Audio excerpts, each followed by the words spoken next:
Today, we are pleased to be joined by Dr. Sven Jungman. He's an entrepreneur, the CEO of IOMX, a digital health expert, and a physician. Yes. So welcome, Dr. Sven. Thank you so much for having me. So before we begin, could you please tell us a bit about your journey from medicine to AI and healthcare entrepreneurship? Yes. So I became a medical doctor because I felt this is the easiest way of doing something valuable with your life, where you can really feel what you're doing for other people. And then I was really disappointed because you spend so much time actually not being with the patients, but doing a lot of bureaucracy and chasing things that you shouldn't be chasing for, like information about your patient that is in another system, in another hospital somewhere. And that's very frustrating. And so I got really interested in public health, public policy, also studied these things. And then I discovered that with digital and with AI, you can do a lot of meaningful things. Like you can not just take away workload from people in the areas where they shouldn't be working, like doctors shouldn't be spending so much time on admin, but you can also really redefine how a system works. Like you can move it from a reactive system where you wait on patients having symptoms to a proactive system where you tell them they have a problem before they even realize, for example, with a watch or with these types of diagnostics. And I think that's much more exciting, right? Because it's much more fundamentally changing the fabric of our care systems. Sure, yes. And so what we've spoken about earlier, what do clinicians and healthcare systems need to unlearn in order to benefit from innovation? What do they need to let go of? Yeah. So I think we have a couple of things here. One thing is we often, when there's something new coming in a new technology that could help us, the question often is, how does that fit into my workflow? And that's the wrong question to ask because you're limiting yourself to the status quo. You should really be thinking, okay, now that I have this technology and maybe some other things, like how could I re-engineer my workflow if it wasn't there yet, like without the status quo bias of the past?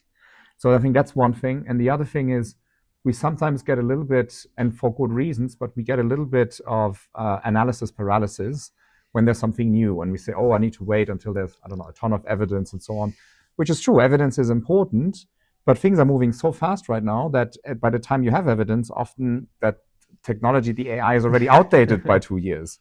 So we have to figure out how can we be more agile, how can we be faster in trying things out in a safe environment to then learn how it can work and then start to figure out how we can implement it. And I think so these are two very, very important things. And maybe the third thing, if I may, is then there's the risk of pilotitis, where you suddenly have 1 million pilots and nothing leads anywhere. So rather than us getting excited about a new tool or something where there's new evidence and so on, and then overemphasizing it, I think we always need to go back to what's the problem I'm trying to solve. And that's something that I think for doctors sometimes is a little bit difficult on a organizational level, right? Because we're so much used to enduring things, to just making things work, even if it's adversarial, and we're not very good at sometimes putting like processes into question and like going a different way. Okay, and as someone who has worked on both sides, clinical and technology, what do healthcare companies often misunderstand about clinicians' daily reality? Oh yeah, so two things. Number one is they are often pretty naive on the ability for change. It's not that the people working in hospitals are stupid.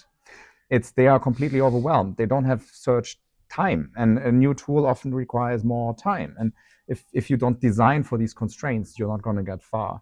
And the second thing is often they think it's enough to make a promise that you are going to improve patient outcomes.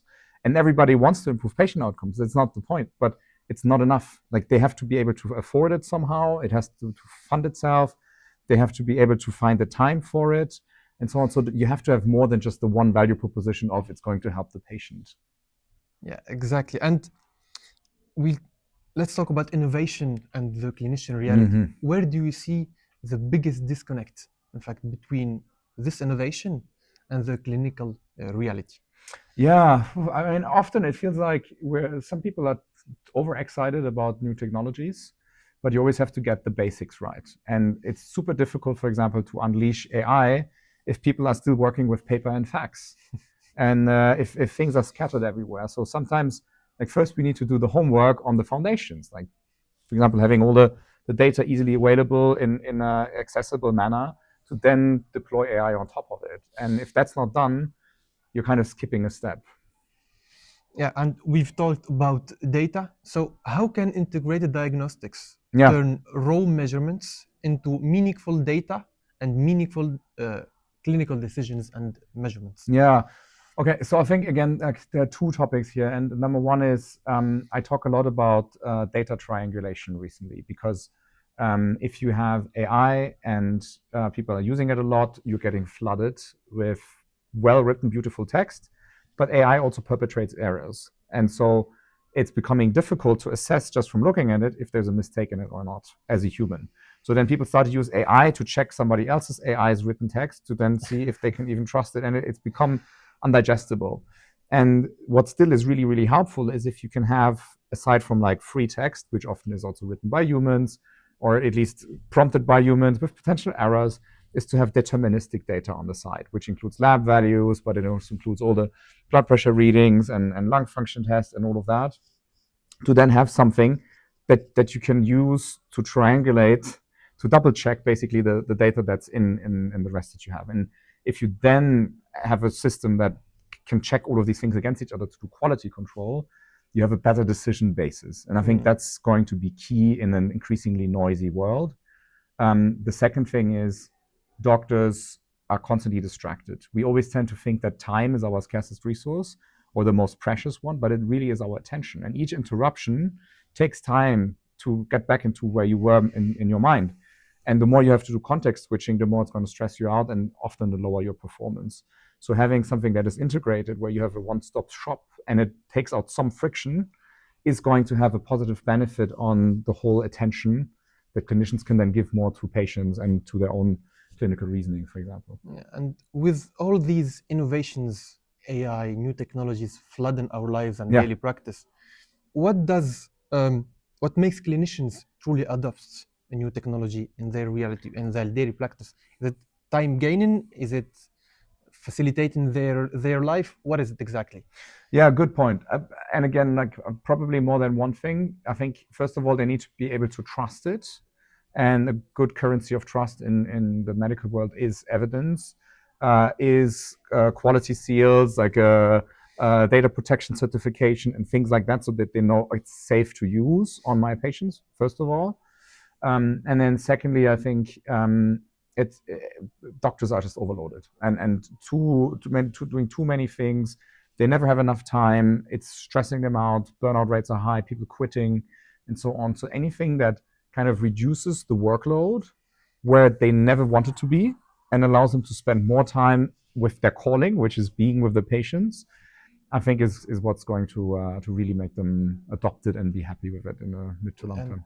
And finally, we have talked about how doctors are overloaded with informations, with all the things going around.